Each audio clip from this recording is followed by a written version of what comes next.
Exercise 23. Talk 1. Listen to part of a talk by a college professor. The first few pages of the syllabus are an outline of the topics for each session. As you can see, you'll be responsible for reading the material before you come to class, so you'll have enough background to be able to follow the lecture.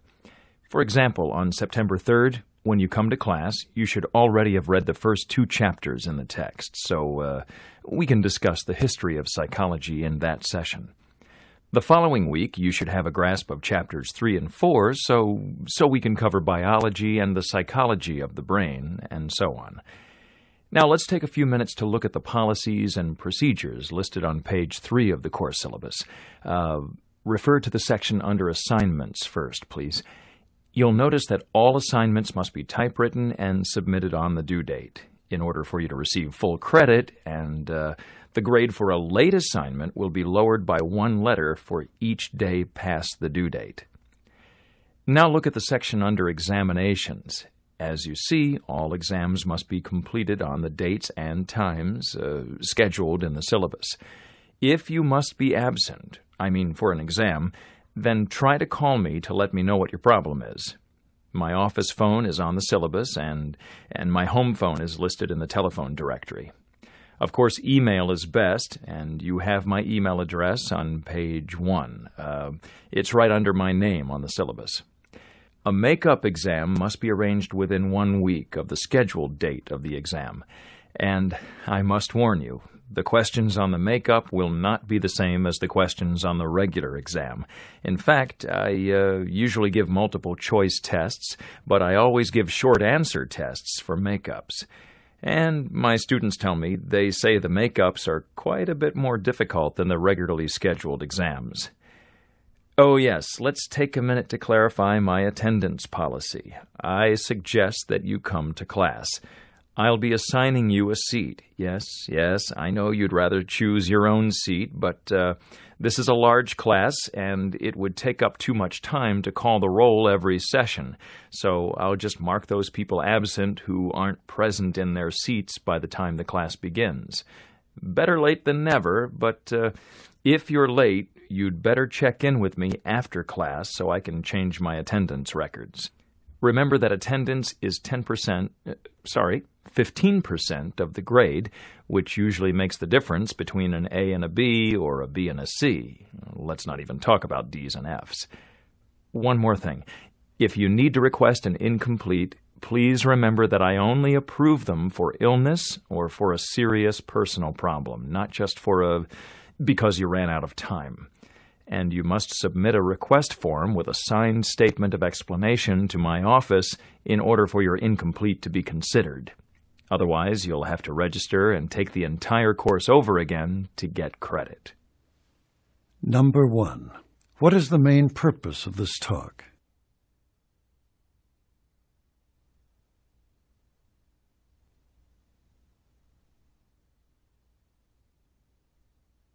Two. What is the speaker's policy for late assignments?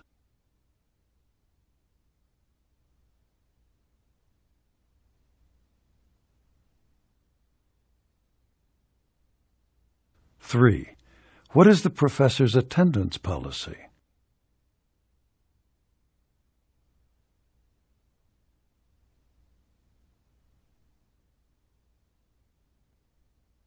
Four. What is the procedure for a student to receive a grade of incomplete?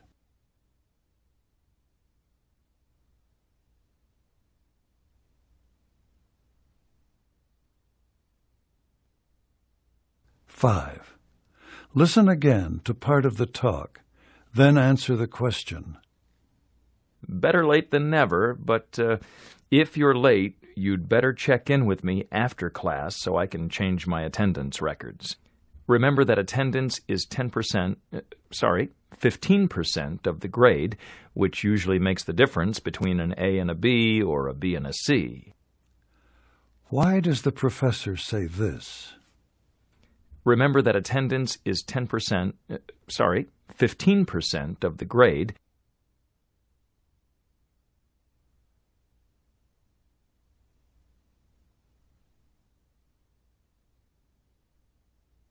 6. What can we infer about the speaker?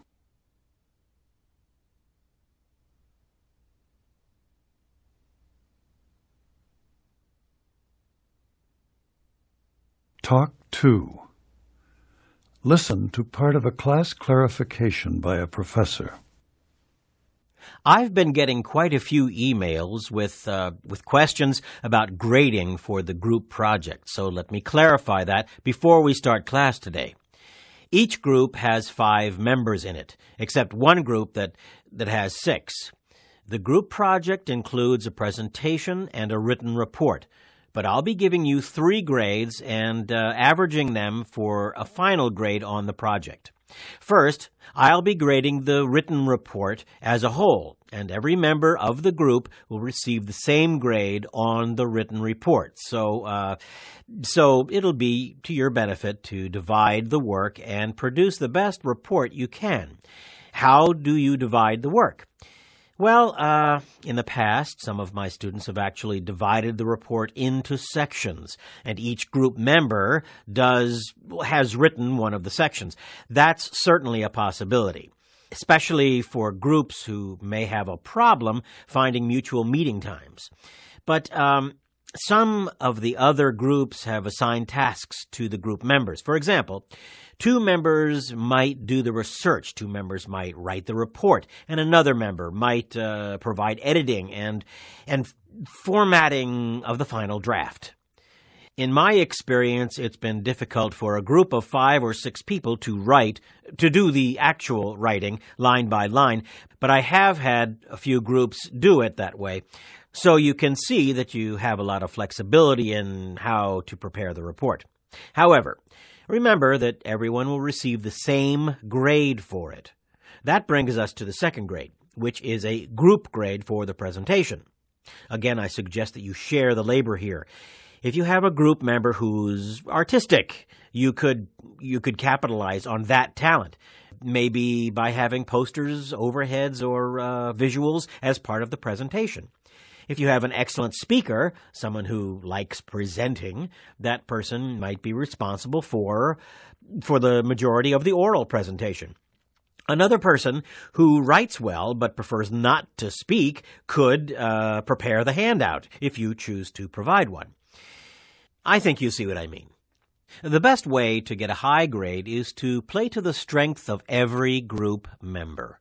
I mean that you shouldn't ask someone to perform a task that is outside his or her unique ability. And remember, everyone has the potential to contribute something to the group. But about the grade, again, there will be 1 grade for the group presentation, and everyone will receive the same grade.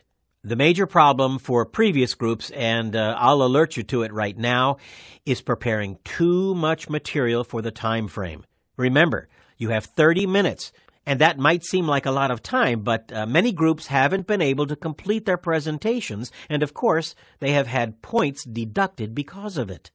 So, what about the third grade? This is an individual grade based on your contribution to the group. I'll be asking you to prepare a list of your activities as a group member, and I'll be giving you a grade based on participation. Let me explain that a little more. Let's say that one group member has an impressive list. How will I know that it's accurate? Not that anyone in this class would exaggerate, but to be as fair as possible, your list will not be complete without I'll be asking for the signatures of every group member, verifying that your list is appropriate for the work you've done. Then, you see, I can evaluate your performance on an individual basis. So, I'll have the 3 grades, and I'll add them together and average them to give you a total grade. I found that this system discourages hitchhikers. By that I mean someone who belongs to the group but doesn't contribute to the group. Let's say I have a group member with a grade of A for the group report, a grade of A for the group presentation, but a grade of D for the participation. Then that student will have a B or even a C for the final grade, whereas someone in the same group who has an A for participation will have an A for the final grade. I think that makes the grading a little more fair. Number 1. What is the purpose of this talk?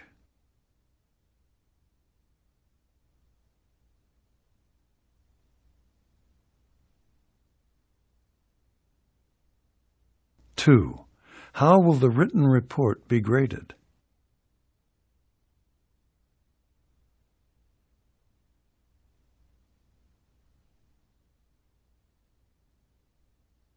Three, how will the final grade be calculated for each student?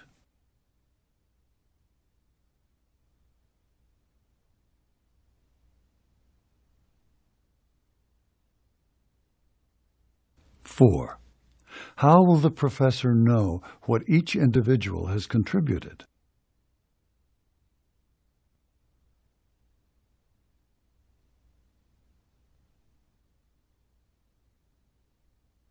Five, listen again to part of the talk, then answer the question.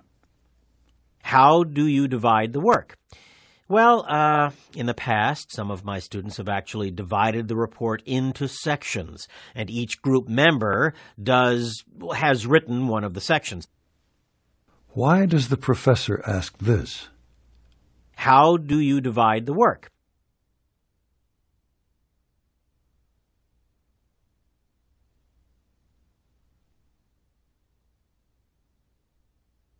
Six, why does the professor most probably use such a complicated grading system?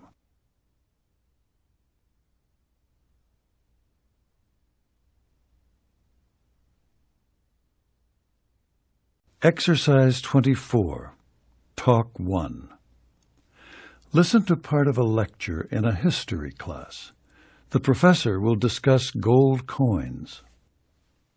In 1792, Congress passed an act authorizing the coinage of gold eagles valued at $10, half eagles valued at $5, and quarter eagles valued at $2.50. These gold coins were standardized to silver on a 15-to-1 ratio, that is, 15 ounces of silver to 1 ounce of gold. Although the ratio was reasonable at the time that the bill was passed, by the turn of the century, the ratio in Europe had reached 15 3/4 to 1, and the overvalued gold coins in the United States were either smuggled out of the country or melted down. Gold therefore disappeared from circulation until 1834, when a new law reduced the weight of gold pieces. Soon afterward, gold coins appeared in a smaller size and returned to circulation. The new interest and demand for gold encouraged the mint to strike $20 double eagles and a smaller number of $50 gold coins. The financial uncertainty during the Great Depression of 1929 encouraged hoarding of gold coins by individuals, a situation that became so serious that the government finally ordered all gold coins to be turned in. During the next several years, a number of amendments exempted certain kinds of gold coins and allowed limited collecting. Since then, the interest in collecting gold coins has increased, and the restrictions have decreased. Now there are no restrictions regarding the export, import, purchase, sale, or collecting of gold coins in the United States. Number 1. What is the main topic of this talk?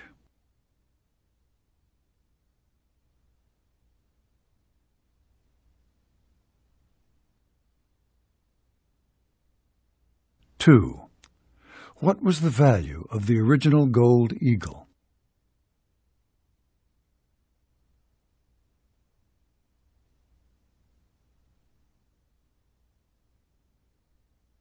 Three, what was the value of silver to gold in 1792?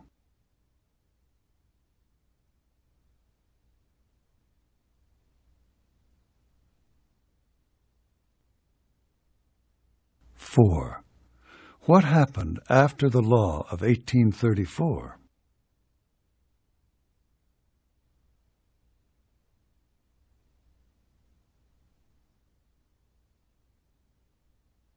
Five, what are the restrictions on collecting gold coins today?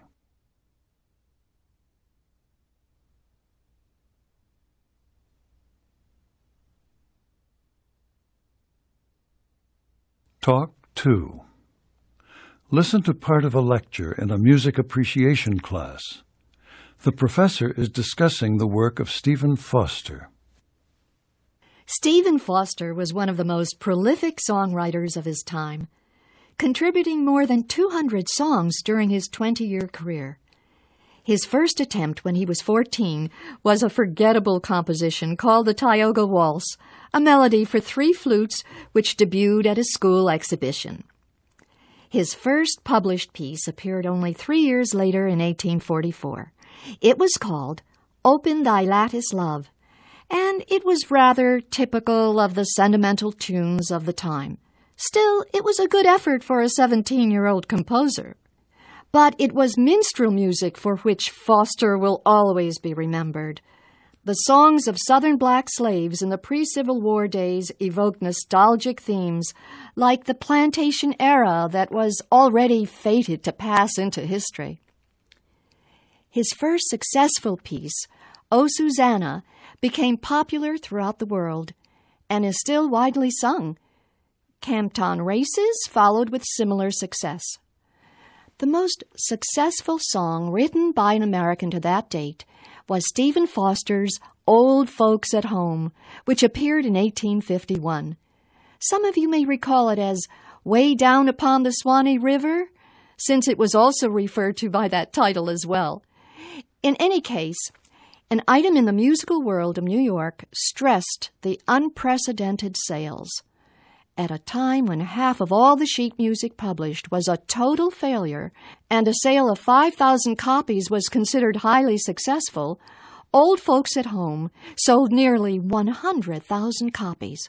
Old Kentucky Home, which came out 2 years later, capitalized on the reputation that Foster was making for himself and was also a huge seller. Now, what is interesting about the success of Stephen Foster is that he himself was ambivalent about it. Sometimes he hid his identity with pseudonyms. Sometimes he requested that his name be withheld from the cover to the sheet music. And other times he insisted that his name be displayed.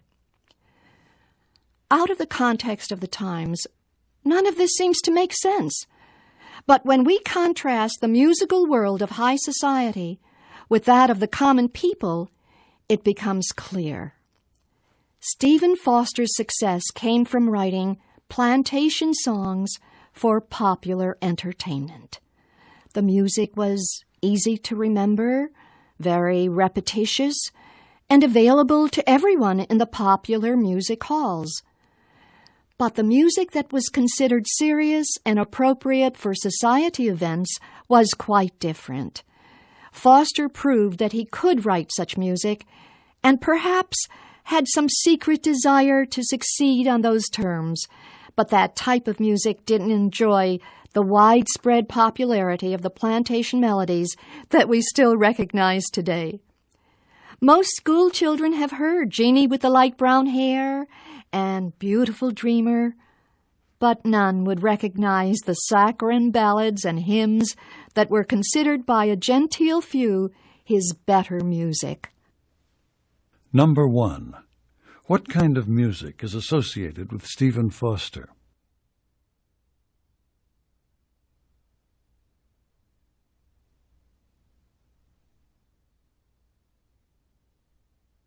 Two. Which piece was the most successful song written by an American?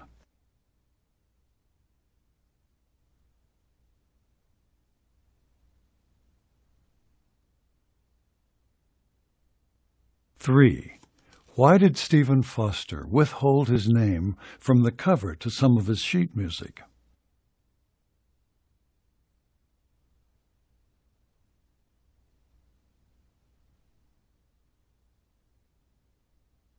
Four. What best describes Stephen Foster's most popular songs?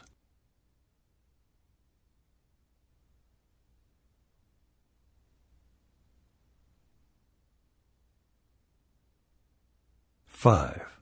What do we know about Stephen Foster?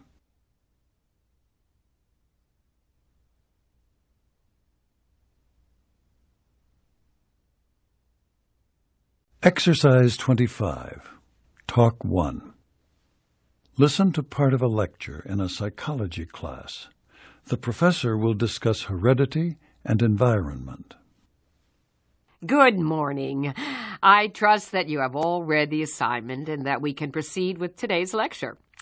As you know from your text, both heredity and environment play a role in the development of the personality. In addition, research at the University of Texas at Arlington has shown that the order of one's birth in relationship to brothers and sisters may be a significant factor. Those born first tend to develop personality traits that make them domineering, ambitious, and highly motivated to achieve. And the same is true for only children. In contrast, children born later in the family tend to be more socially adept, likable, talkative individuals. Also interesting in the research is the fact that a woman with older brothers and a man with older sisters seem to be able to interact more easily with the opposite sex. Having older opposite-sex siblings seems to be important in being able to establish social relationships with members of the opposite sex.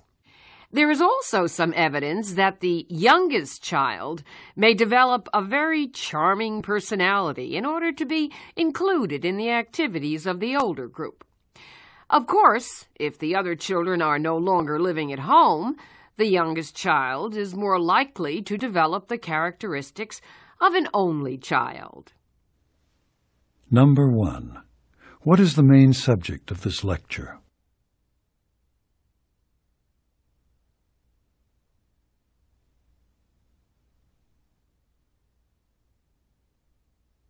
Two. What should the students know before they hear this lecture?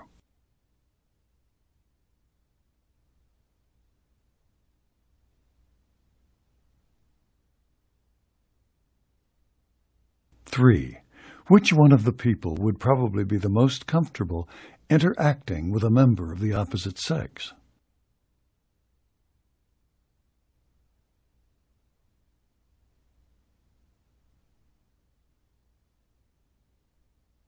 4. What personality trait will firstborn children probably exhibit?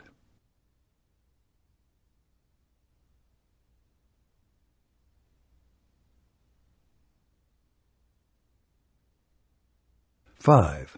According to the research, what might be the dominant personality trait of the youngest child?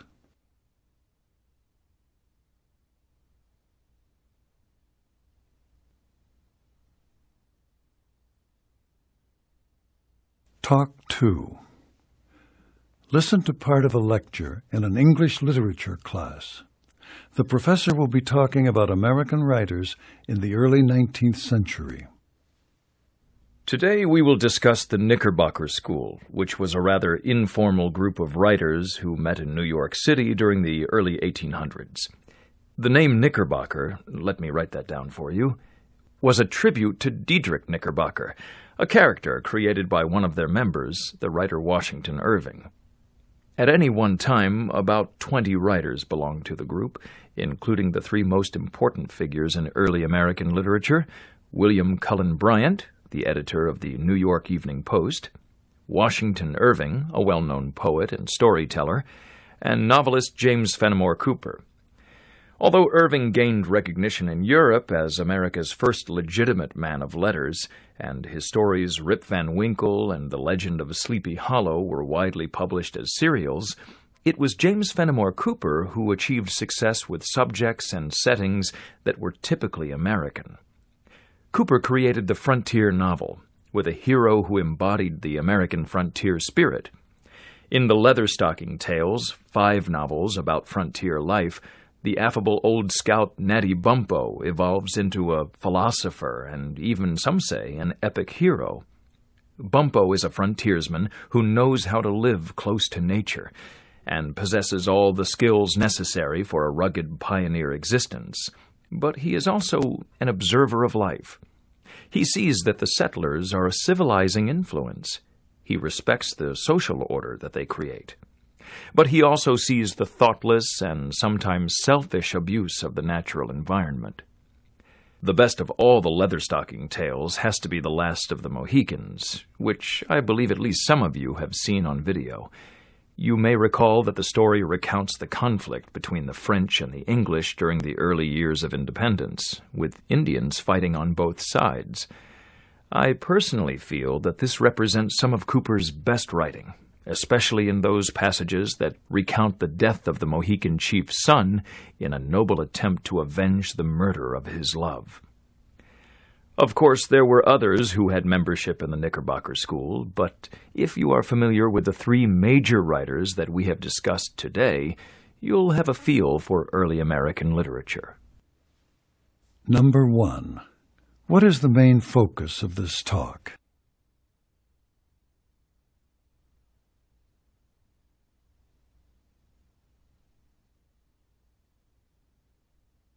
Two.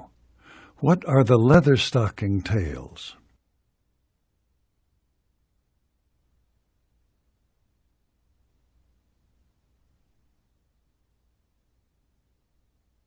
Three.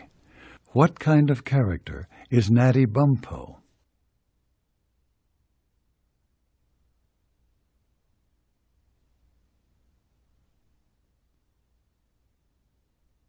Four. Who was one of the most important members of the Knickerbocker School?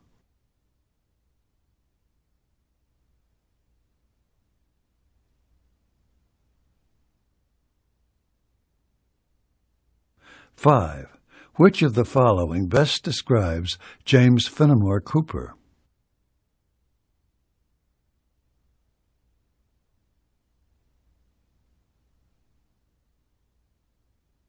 Exercise 26.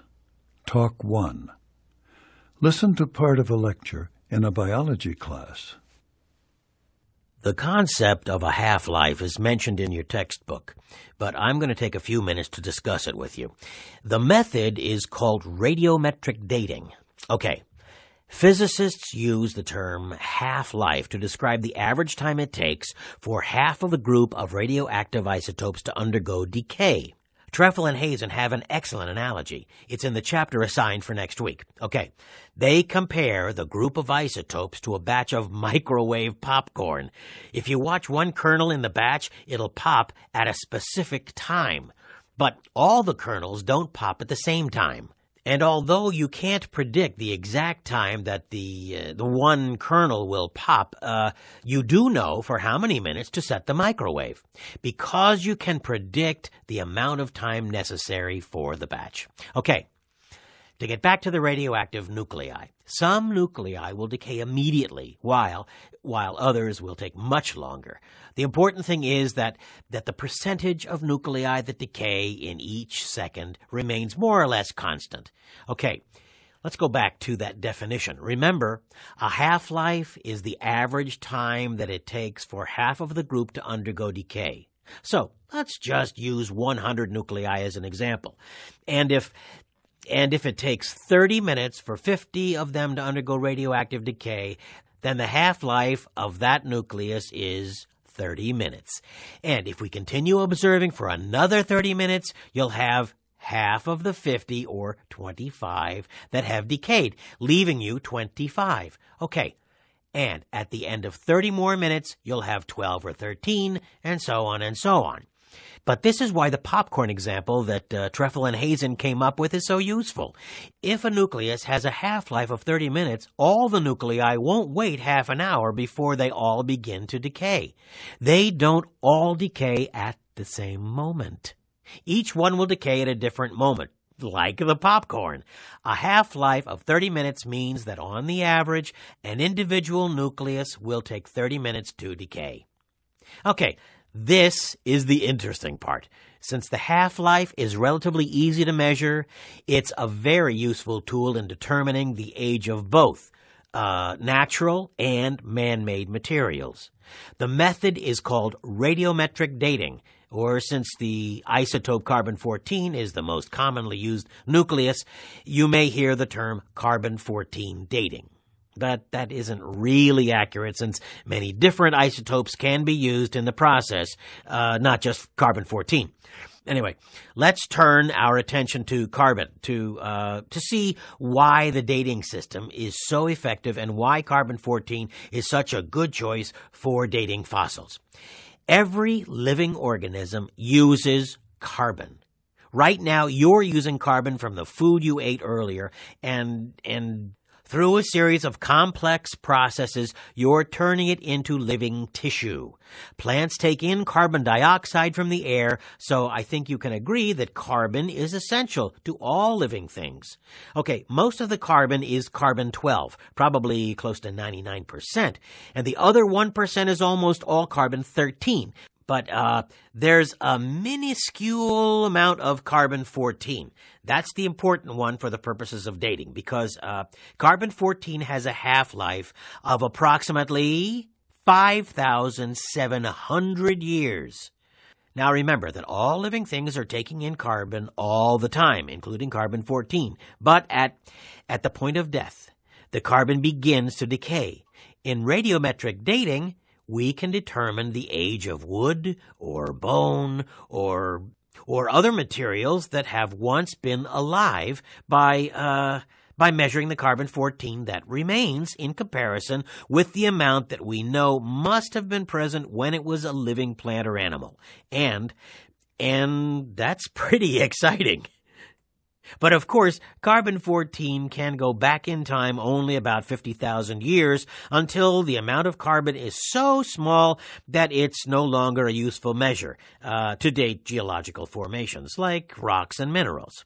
So, what about rocks that are millions or even billions of years old? Well, the same process can be applied, but we have to use isotopes that have longer half-lives. For example, uranium-238 with a half-life of about 4.5 billion years, or even rubidium-87 with a half-life of almost 50 billion years. So, most of the dates that we'll refer to in this class will have been determined by the use of radiometric dating using carbon-14, since we'll be dealing with living organisms. But it's important for you to understand that the method has application in other sciences that don't treat carbon-based life forms. Okay, any questions so far? Number 1. What is the main topic of this lecture?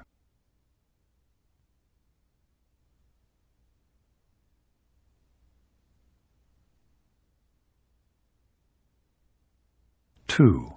What is the definition of a half-life?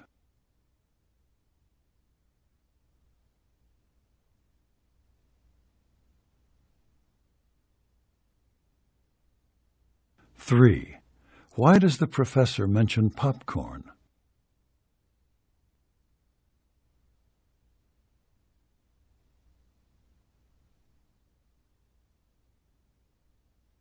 4.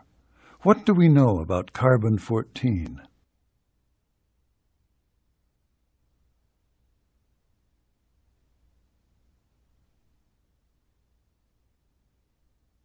5. Listen again to part of the talk. Then answer the question. So, what about rocks that are millions or even billions of years old? Well, the same process can be applied, but we have to use isotopes that have longer half-lives. Why does the professor ask this question? So, what about rocks that are millions or even billions of years old?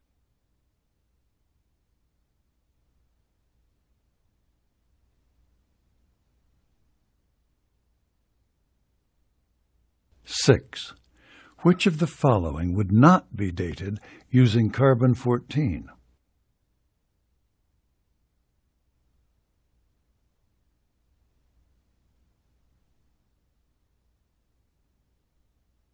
Talk 2. Listen to a lecture in an anthropology class. Evidence of systematic planning, now called city planning, has been uncovered during archaeological excavations of ancient cities from as early as 3,500 BC.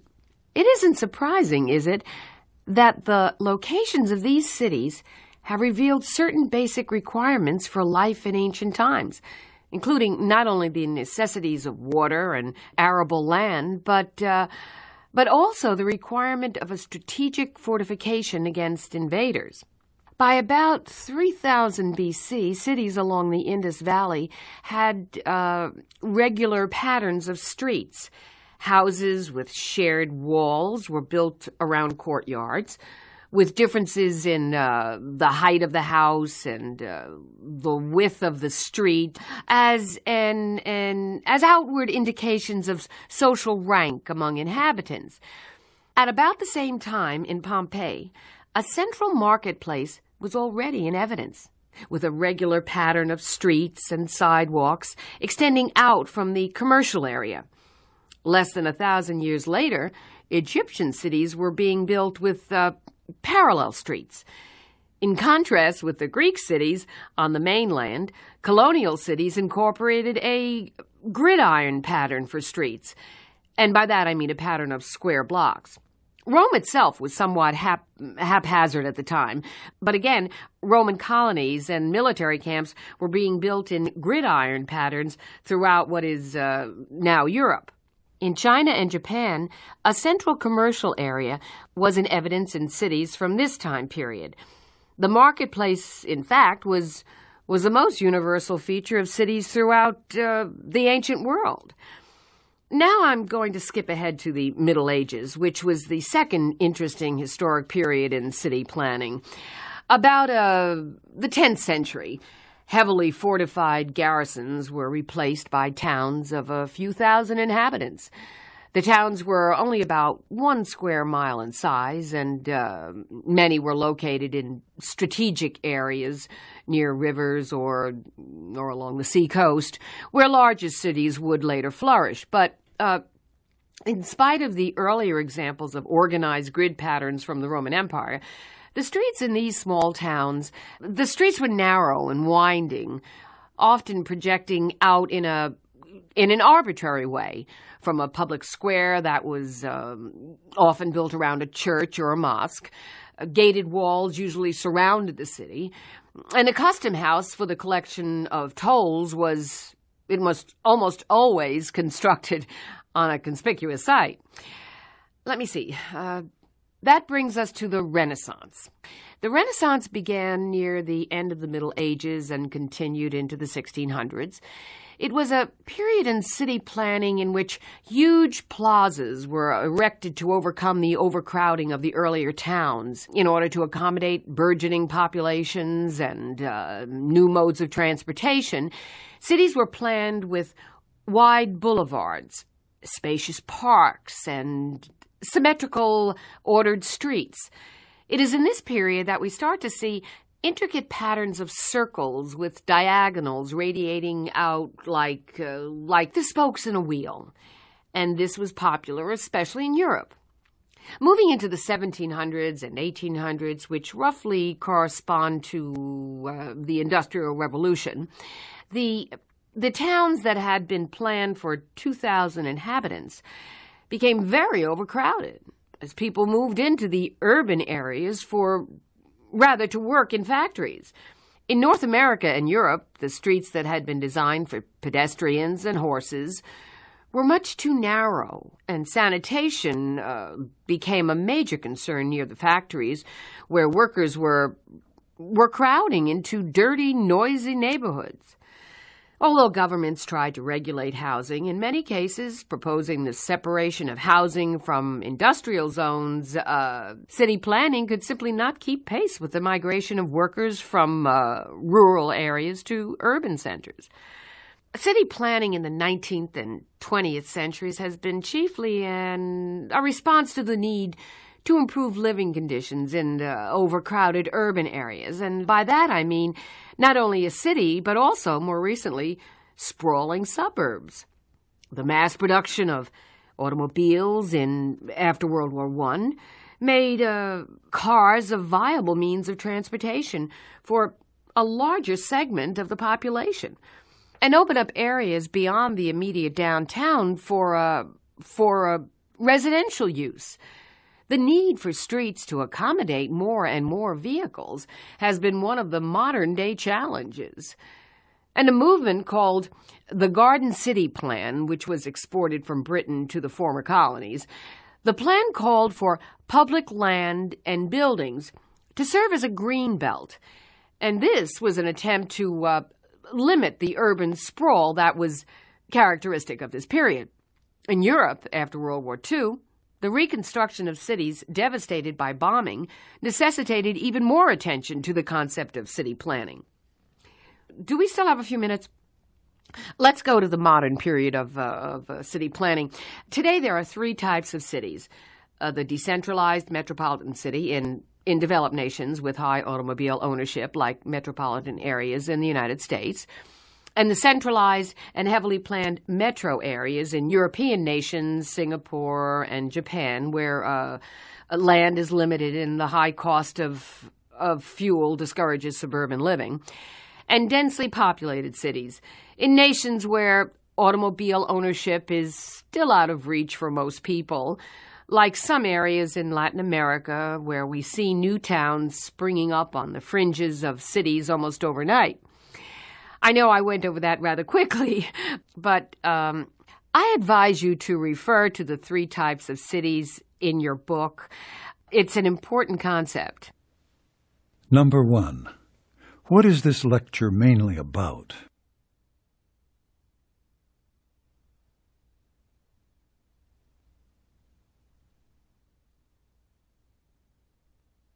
Two. What feature of ancient cities appears throughout most of the world?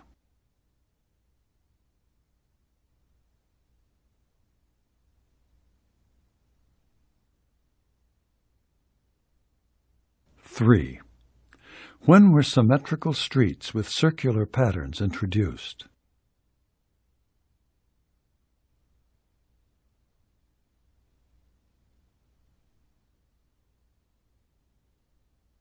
Four. What was the problem for city planners during the Industrial Revolution?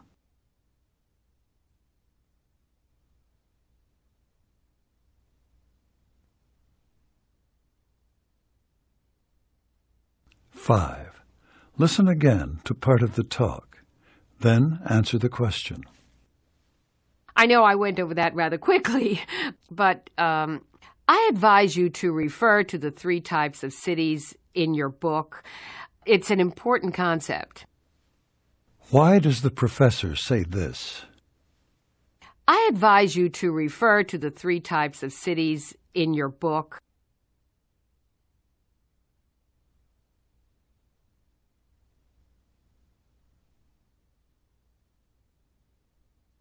Six.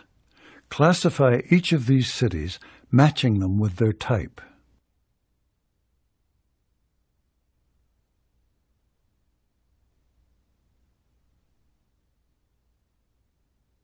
Exercise 27. Talk 1. Listen to part of a discussion in an education class. I'm sorry. I just don't agree with you at all. Look, take the example of an international student applying for university admission. If the student has a 250 on the Toefl or an 80 on the Michigan test, most admissions officers will accept the applicant. The student with a 247 or 79 won't be considered. The officer won't even look at transcripts. Right, but I think that proves my point, not yours. How? Well, it's the admissions officer who decides how to use the test. The Toefl and the Michigan are good English proficiency tests. But that's all they are. And English proficiency is necessary for success in an American university. But so are several other factors, including good academic preparation. Good academic preparation is more important. Maybe. I don't really know. But what I'm trying to explain to you is that admissions officers should use the proficiency test as one of many considerations. And as such, they really shouldn't insist on a rigid cutoff score like 250 or 80. Isn't this the basic disagreement? That Paul thinks the tests are bad in themselves, and Sally believes that the tests are good, but that many people don't use them for their intended purpose. I don't agree with having the tests, Professor Ayers, and that's my position. But, Paul, what would you do to evaluate the English proficiency of a student 10,000 miles away without a standardized test? I admit, that's a big problem. It sure is. Okay, class. For Wednesday, let's consider the problem of evaluation without standardized tests like the Toefl, the SAT, GMAT, and GRE. Paul says that there ought to be an alternative. Sally doesn't seem to believe that there is an appropriate alternative. Please bring in your ideas and suggestions, and we'll discuss them. Number 1. What do the speakers mainly discuss?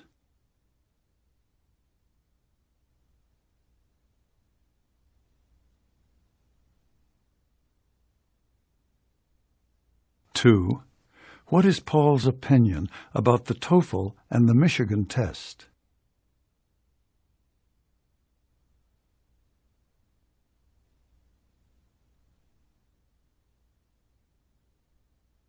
Three. What does Sally say about the admissions officers?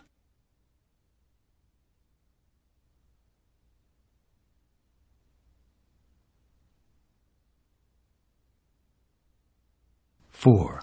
How does the professor handle the disagreement?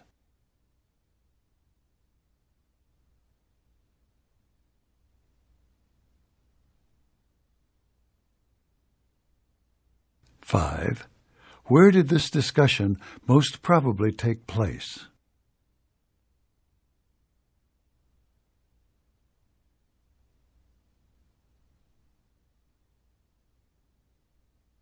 Talk 2. Listen to part of a discussion in a linguistics class. Since so many of you have asked me about how to learn a language, I thought it might be useful to take some class time today to discuss it.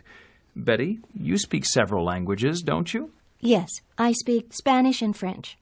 And what helped you most in learning those languages? What helped me most? Well, I studied both languages in high school, and I'm still studying Spanish here at the university. But I think that travel has probably been the most help to me. You see, I've been lucky in that I've lived in Europe, and believe me, I didn't speak very well before I moved there. You're right, Betty. After studying a language, practice is very useful.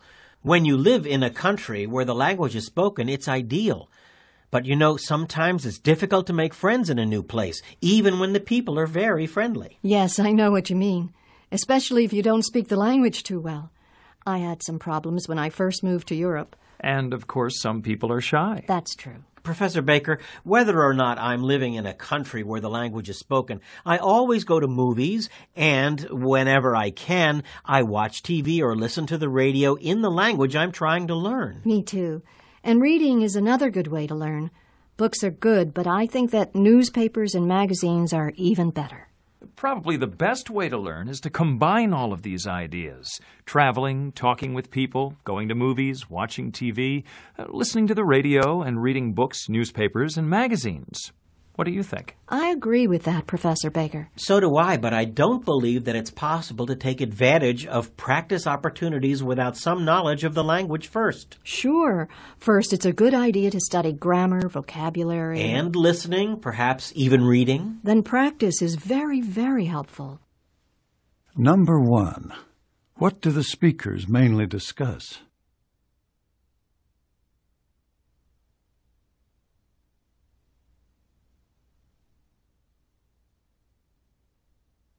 Two.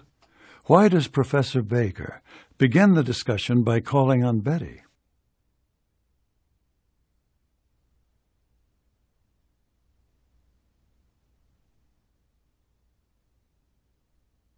Three. What helped Betty most in learning Spanish?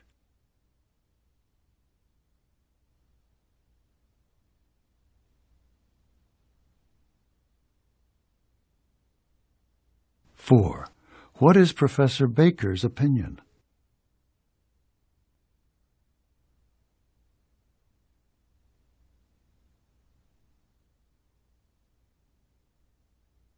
5. How can we best describe Professor Baker?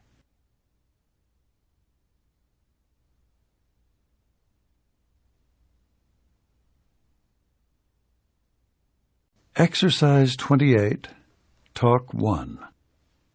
Listen to part of a seminar in an art class.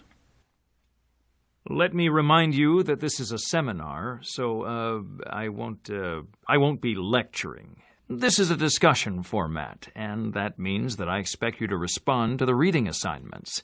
No need to raise your hand. Just be moderately courteous about taking turns. Remember that 30% of your grade is based on class participation, okay? Now, with that in mind, let's begin our discussion of Chapter 22 in the main textbook. What is pop art? I'll start. Pop art, as I understand it, was a movement that began in the early 60s when painters, I think it was mostly painters, began to use commercial objects like bottles, comic strips, cigarette packages, and like that as subjects for their art. Okay, so I'll ask the obvious question. Why paint these objects when they're everywhere? Well, first, let me mention that although there were several artists who were associated with the pop movement, it's probably Andy Warhol whose paintings best represent it. And I believe Warhol had a response for that question. I think he said, everything is art, everything is beautiful. Yes, he did say that. I'm glad you mentioned it. So let's focus on Warhol for a few minutes. There are some examples of his work on page 524 of your textbook. As you see, he painted enormous Campbell's soup cans, lines of Coca-Cola bottles, and rows of Martinson coffee cans. Any ideas about these particular subjects? Well, of course, the story is that Warhol actually ate soup for lunch every day for 20 years. So when he decided to paint objects in the environment, then the soup can naturally came to mind. Do you think that's true, Dr. Stevens? Tom, it certainly is a widespread myth, but probably closer to reality is the fact that Warhol was once a commercial artist and that it was a logical transition for him personally to paint products. He went from commercial ads to art, that gave expression to the same kinds of objects. But he painted people, too. Any thoughts on that? Well, he painted faces, actually. Huge images of the celebrities of the 60s. There were several of Marilyn Monroe and Elvis Presley. And at least one of Jacqueline Kennedy. But I was thinking that they really weren't portraits in the strictest sense. That's interesting. What do you mean? I'm not sure, but besides the giant canvases, the way that they were presented, it also had a commercial feel. I don't know. I'm not saying that too well. No, I think you're onto something. Do you mean perhaps that the people are commercialized in a sense, like a brand name? Exactly. I think the book identified the subjects in the Face series as popular icons. That was it, of the 60s. So maybe their faces do have commercial appeal. Yes, and he wasn't very flattering, was he? No, he wasn't. What do you think about the colors? That's what I mean. Sometimes the colors are almost psychedelic. Again, that's very retro, very 60s. Let's go back to one of the Marilyn Monroe paintings in your book. Let me see. Here it is. Turn to page 526.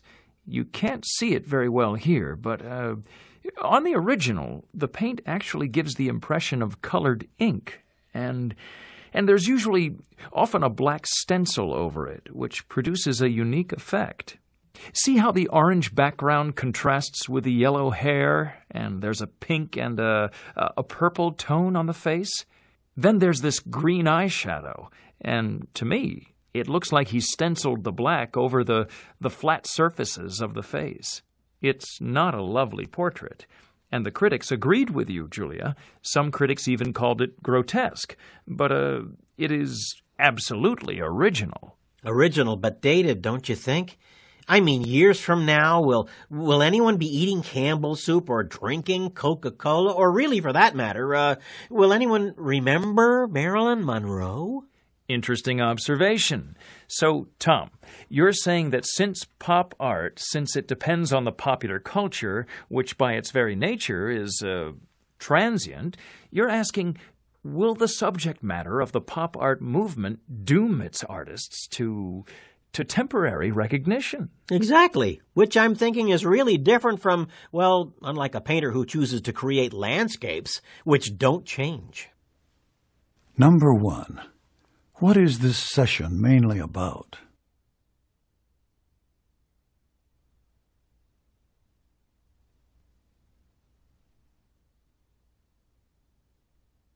Two.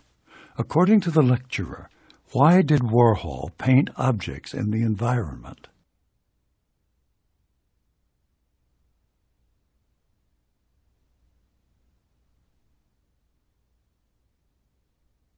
Three. Whose faces did Warhol paint?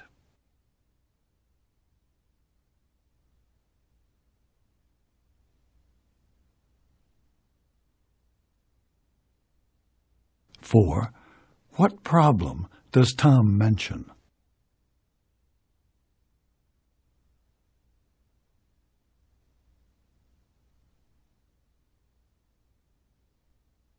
Five. Listen again to part of the talk, then answer the question. I mean, years from now, will anyone be eating Campbell's soup or drinking Coca-Cola? Or really, for that matter, will anyone remember Marilyn Monroe?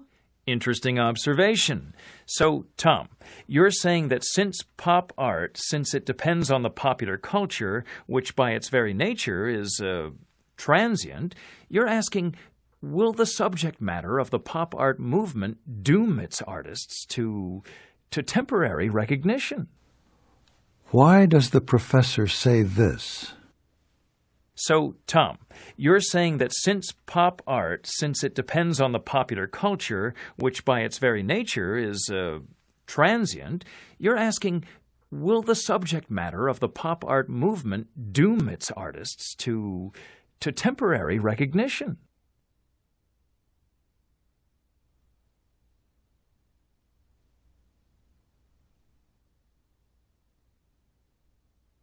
Six.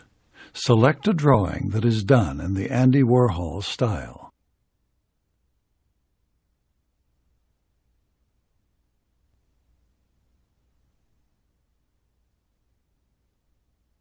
Talk 2. Listen to part of a lecture in an environmental science class. The professor is discussing the web of life. To review from yesterday's lecture, ecology is the study of organisms in relation to their environment. The total complex of relationships is referred to as the web of life.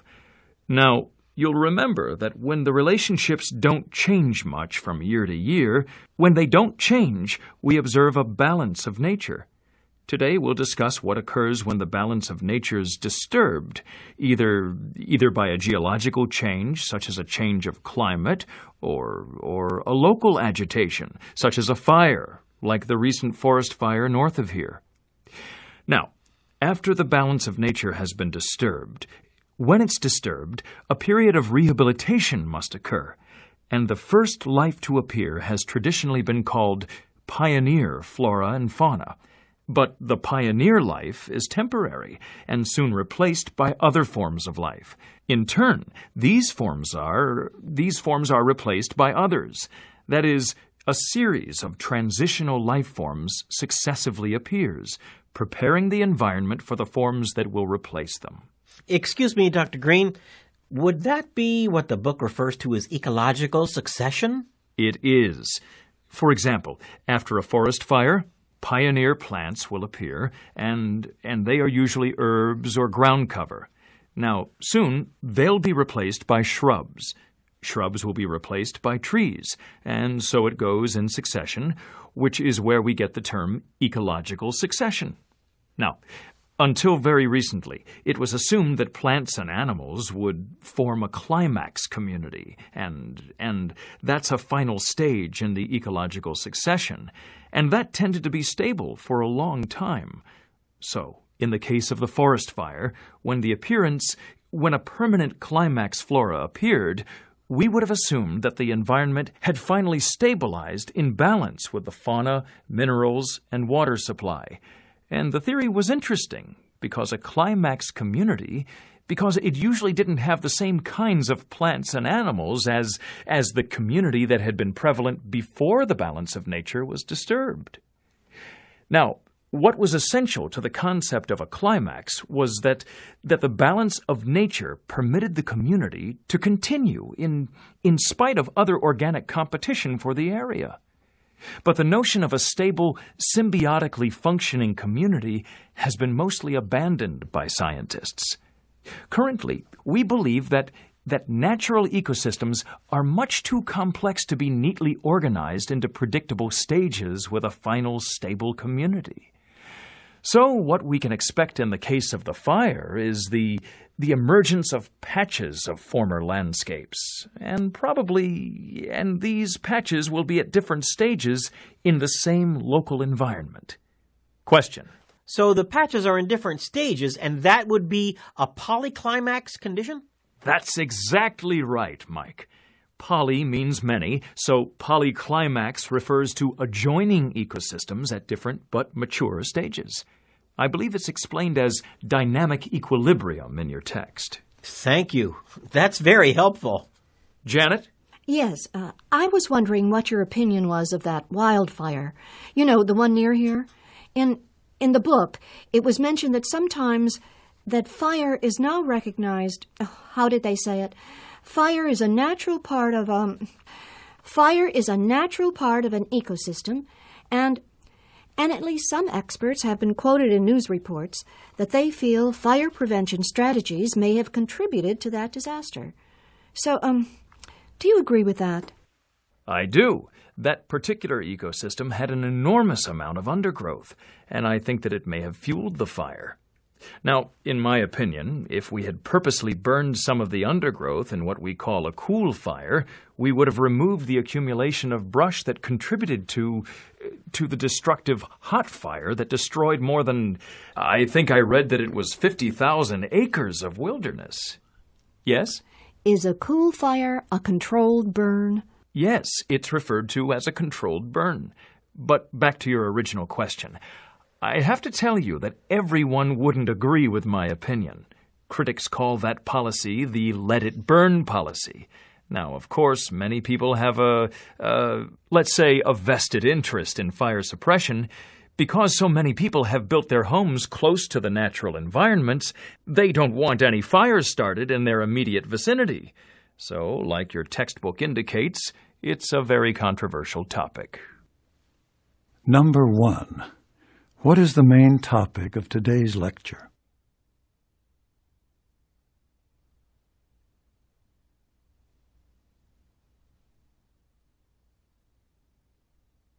Two.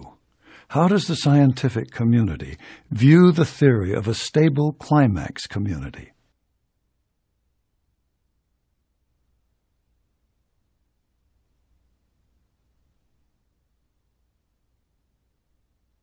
3. According to the lecturer, why is pioneer life important?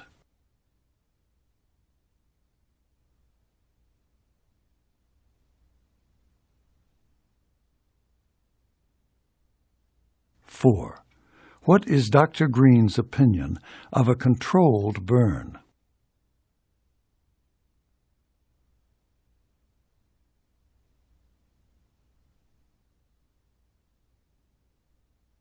5. Listen again to part of the talk, then answer the question. That is, a series of transitional life forms successively appears, preparing the environment for the forms that will replace them. Excuse me, Dr. Green, would that be what the book refers to as ecological succession? Why did the student ask this question? Would that be what the book refers to as ecological succession?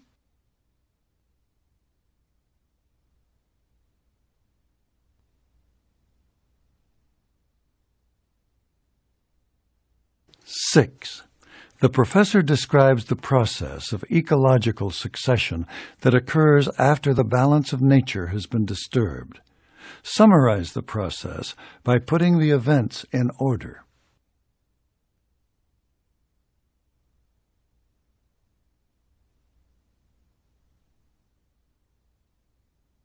Exercise 29.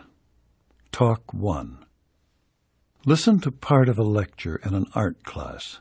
The professor has been discussing the Art Nouveau school. By the last quarter of the 19th century, Louis Tiffany had begun experimenting with different methods of adding color to blown glass. Finally, he produced a unique, iridescent glass, which he called Tiffany Favril. It was this glass that he shaped and pieced together with metals to form lamps, windows, and other objects of art. This is a typical example of a Tiffany lamp. Look at the way that the pieces are fitted together. You've probably seen one or a reproduction of one at one time or another. From 1890 to about 1920, Tiffany's Favril glass became very popular throughout the world.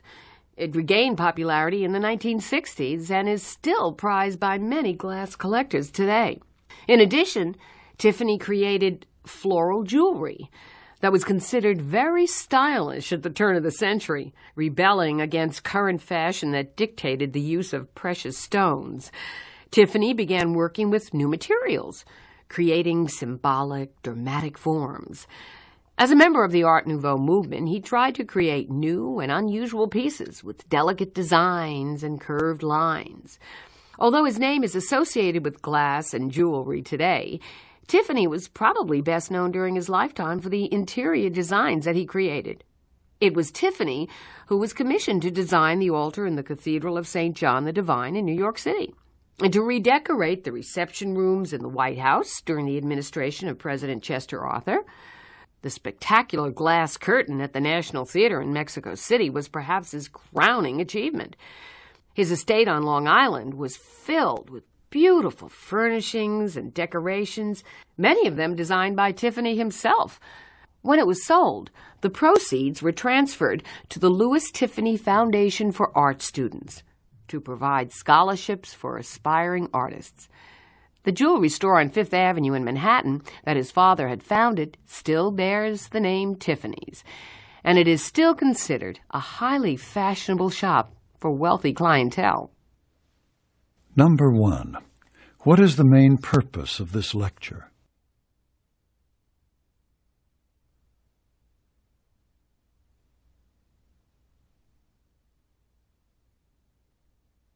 Two. What characterized Tiffany's jewelry?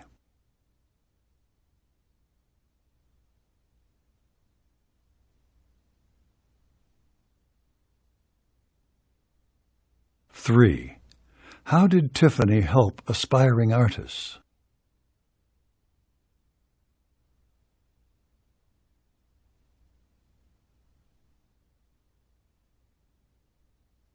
4. For which interior design was Tiffany not commissioned?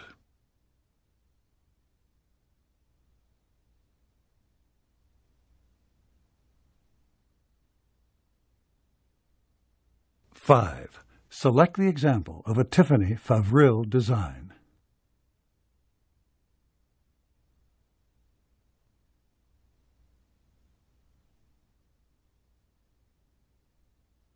Talk 2. Listen to part of a lecture in a botany class. The professor will discuss cacti. The cactus is one example of the way that plants adapt to extreme conditions of climate. A cactus, like this one, has the same basic structure as all other plants, but the function of leaves is carried out by the stems and branches of the plant. Here are some more examples of the most familiar cacti, the beryl, the saguaro, and the prickly pear. As you see, they all have stems, branches, or spines, but no leaves. In spring, they may have beautiful blossoms. It is assumed that the predecessors of the modern cactus had leaves, but that during millions of years of changes in the climate resulting in desert conditions, the cactus gradually adapted to the hotter, drier environment. The roots spread out and began to grow closer to the surface so that water could be absorbed more quickly. The roots and spongy or hollow stem of the cactus began to serve as a storage container for water, and the outer layer of the plant developed thick, waxy walls to prevent the water from draining out. Some varieties of cactus actually have ribbed folds that expand and contract depending on the volume of water stored inside the stem. Although there are a few members of the cactus family that retain their leaves, in most cacti they have evolved into spines, needles, or hairs to protect the plant in areas where little green vegetation is available for foraging animals. In cacti without leaves, the stems and branches carry out the nutritive functions that usually take place in the thin-leafed surfaces of other plants. Number 1. What is the lecture mainly about?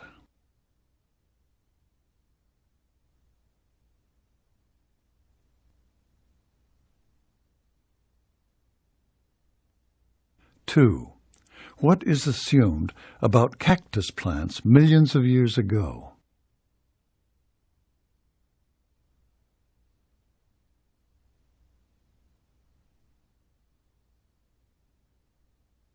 Three. According to the lecturer, why have cacti developed spines and needles?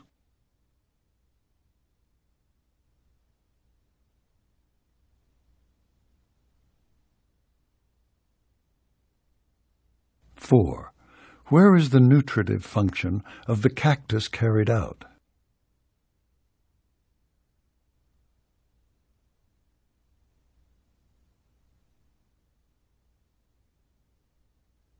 Five.